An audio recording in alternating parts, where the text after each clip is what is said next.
भैया मुझे भी मेरा हिस्सा चाहिए। भैया आप ऐसे अकेले मम्मी पापा की पूरी प्रॉपर्टी नहीं बेच सकते, मुझे मेरा हिस्सा दो। जब अलका ने अपने बड़े भाई निखिल से ये कहा तो वो गुस्से में बोला, अलका ये क्या बात हुई? दीदी ने अपना कोई हिस्सा नहीं मांगा तो तुम क्यों मांग रही हो? वैसे भी तुम लोगों को जो भी देना था पापा तुम्हारी शादी में दे चुके हैं। अब मम्मी पापा के जाने के बाद ये सारी प्रॉपर्टी मेरी है, मैं चाहे इसे बेचूं या रखूं। ऐसा कैसे भैया? पापा ने मेरी और दीदी की शादी ऐसे घर में की है जहां दहेज लिया ही नहीं जाता। मम्मी पापा ने हमसे ज्यादा तो आपकी शादी में खर्च किया था। उन्होंने भाभी को जितने गहने दिए हैं उतने तो हम दोनों बहनों को मिलाकर भी नहीं दिए, और आपकी पढ़ाई पर भी हमसे ज्यादा ही खर्चा किया है। अगर दीदी को नहीं चाहिए तो उन्हें मत दो, मगर मुझे मेरा हिस्सा चाहिए बस। वैसे भी अब तो कानून की नजरों में भी बेटा बेटी बराबर है। अगर आप ऐसे नहीं दोगे तो मैं कोर्ट जाऊंगी। जब अलका ने साफ साफ कहा तो निखिल परेशान होकर बोला, ठीक है, तुम्हें तुम्हारा हिस्सा चाहिए तो ले लो, मगर किसी एक जगह से, जैसे खेत खलिहानों में हम तीनों का जो भी हिस्सा बनता हो उसमें से अपना हिस्सा लो और हमारा पीछा छोड़ो। ऐसे कैसे भैया?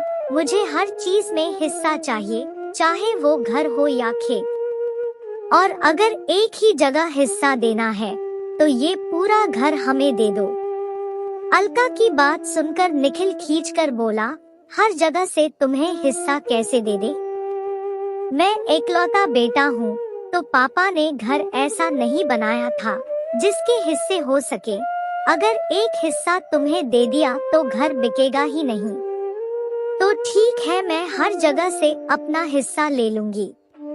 जब अलका जिद पर अड़ गई तो निखिल ने घर का ऊपरी हिस्सा किराए पर देकर नीचे 3 चाबियों वाला ताला लगाकर एक एक चाबी अपनी दोनों बहनों को दे दी और वह वापस विदेश चला गया। वो अपने परिवार के साथ वहीं रहता था। निखिल के पापा ने उसे सबसे ज्यादा पढ़ाया था क्योंकि वो उनका एकलौता बेटा था। वैसे तो उनकी 2 बेटियां अलका और प्रियंका भी थी, मगर समाज की मान्यता के हिसाब से तो बेटा ही माता पिता को स्वर्ग की सीढ़ी देता है, इसलिए उसे तो ज्यादा मिलना ही था। उनकी दोनों बेटियां अलका और प्रियंका पढ़ने में बहुत होशियार थी, मगर उनकी पढ़ाई छुड़वा दी गई और निखिल को पढ़ने के लिए विदेश भेजा गया। निखिल का वहाँ ऐसा मन लगा कि वो वहीं नौकरी और शादी करके वहीं सेटल हो गया।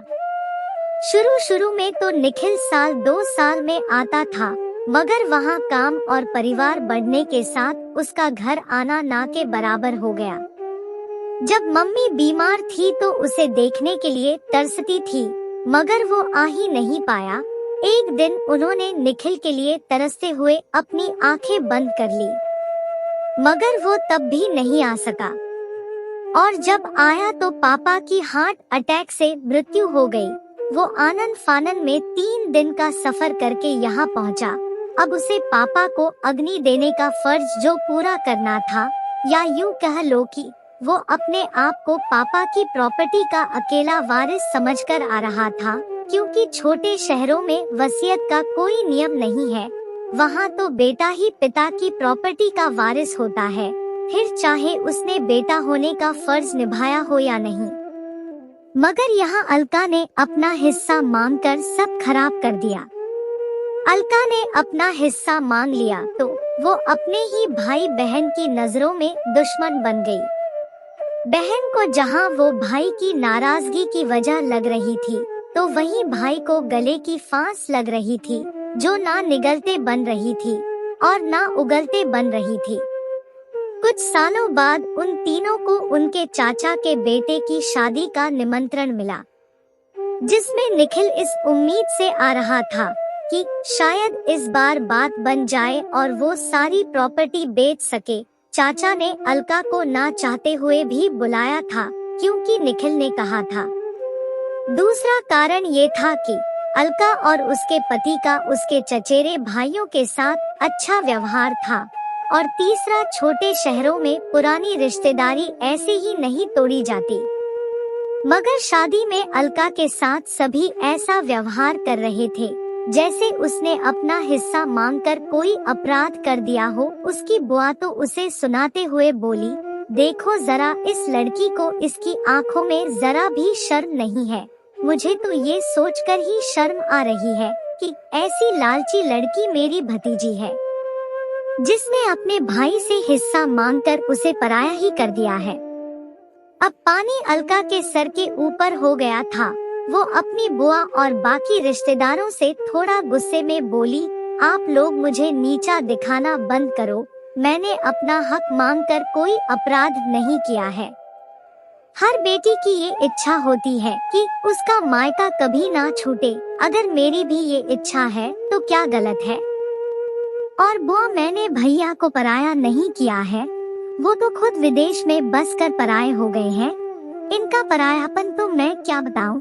बेचारी माँ इनके आने का इंतजार करते करते मरते दम तक दरवाजे पर आंखें लगाए हुए ही चली गई। पापा भी इन्हें देखने के लिए सालों तरसते रहे, तो इन्हें भला हम बहनों से क्या मतलब होगा।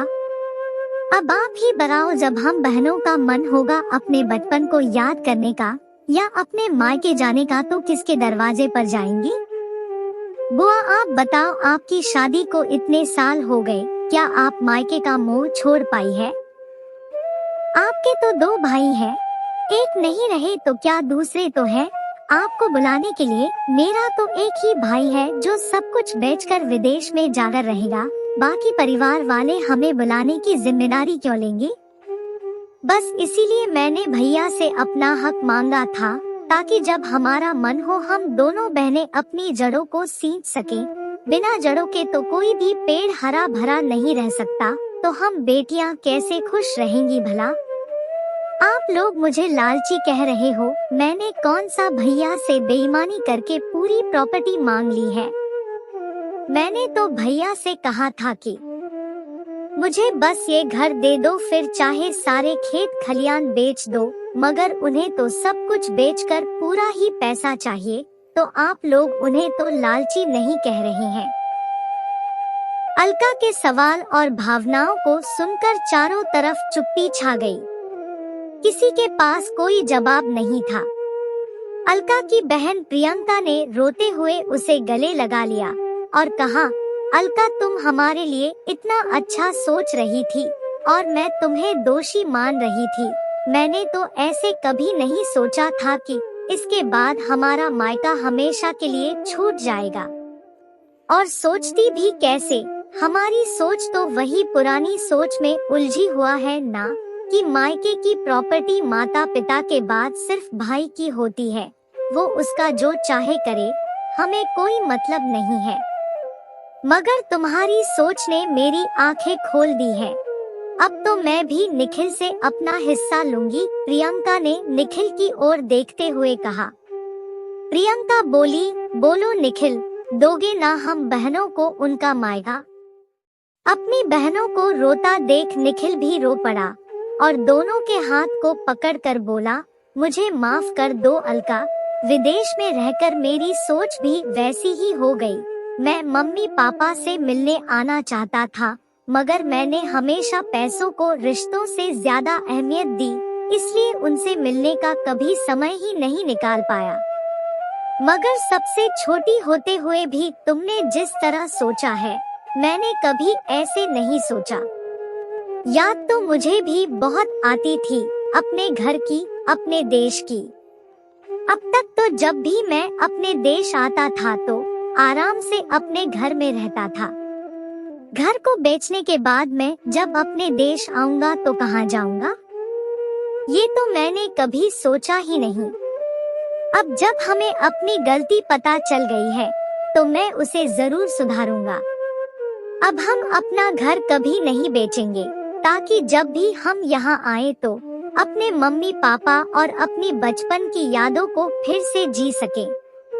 खेत और बाकी जमीन के पैसों में भी 3 हिस्से होंगे। नहीं, हमें कहीं और कुछ नहीं चाहिए, निखिल की ये बात सुनकर दोनों बहनें बोली,